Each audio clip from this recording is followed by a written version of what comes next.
What do you think housing prices in Utah will do if at this point our interest rates drop?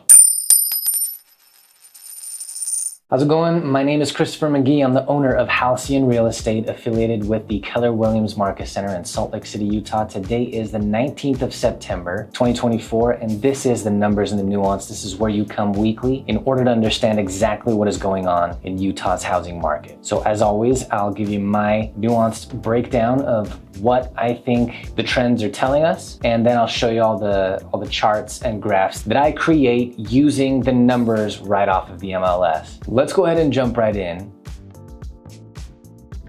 So to sum up where our market is right now, here's what I'll say before we look at the charts. Inventory is still climbing. That's good. That moves us toward the housing market price correction that we need. Average days on market is slowly climbing. That's also good. That also moves us toward the correction that we need. Housing demand, whether you measure it as the number of homes sold every week, which is looking stagnant and it's starting to tilt down just a little bit, or whether you measure it by the number of homes that are currently under contract, that's been trending down a little bit. So whether you measure it with one of those data sets or the other, you're still looking at things moving in the direction of the housing market correction that we need. And still, average list price for homes in Utah is looking either stagnant or it's tilting just the tiniest bit up. So guys, if our housing costs have not come down after years of record high prices, after 2 years of higher interest rates, after 6 months of a climbing inventory and supply, and stagnant or diminishing demand, what do you think housing prices in Utah will do if at this point our interest rates drop? If interest rates hop down, there's only one thing that can happen. It will increase demand. Demand will therefore outpace the rate at which new homes are coming onto the market, and so inventory will start to drop. And therefore, with supply down while demand is up, we will have more upward pressure on our housing prices. So be careful what you wish for with our interest rates right now, because look, eventually interest rates will come down. But if interest rates come down before our housing prices have come down at all, then housing prices certainly won't come down after the fact. If our housing prices come down in Utah, it'll be this winter, and it'll be if interest rates remain where they are and don't come down. All right, let's look at the numbers.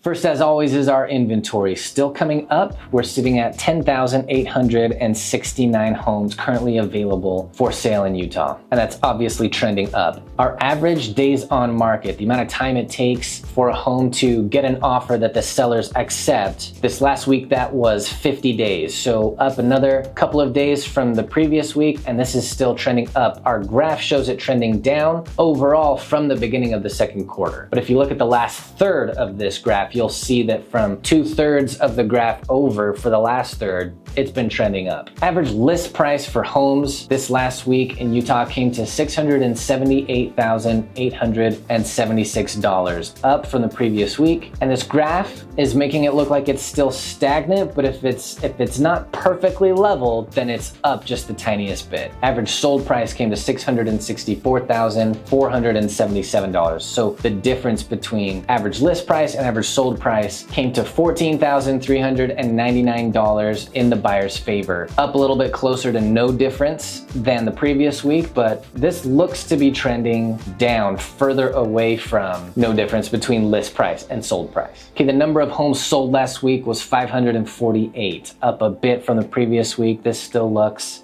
stagnant. Number of homes under contract comes to 5,007. We're gonna drop under 5,000 at this rate for next week, and obviously this is trending down. It's not waterfalling down, but it is trending down. The price reductions, the number of price reductions that we had last week came to 1,120, down from the previous week. Overall, this looks to be trending up. The number of times that a listing contract last week was either canceled, expired, or withdrawn came to 343, up a bit from last week. This is trending moderately up. And finally, our interest rates this morning, we're sitting at 6.56% for a 30-year fixed rate conventional loan. So that didn't really go anywhere. It went up 0.1% from the previous week, so not a lot of movement still on interest rates, which is really what I'd love to see continue to happen for the rest of this year. All right, and that's it for this week. If you've got any questions about any of the numbers or anything that I said here, hit me in the comments. I'll be happy to respond. Of course, if you or anybody you know is looking to buy or sell a home in Utah in the coming months,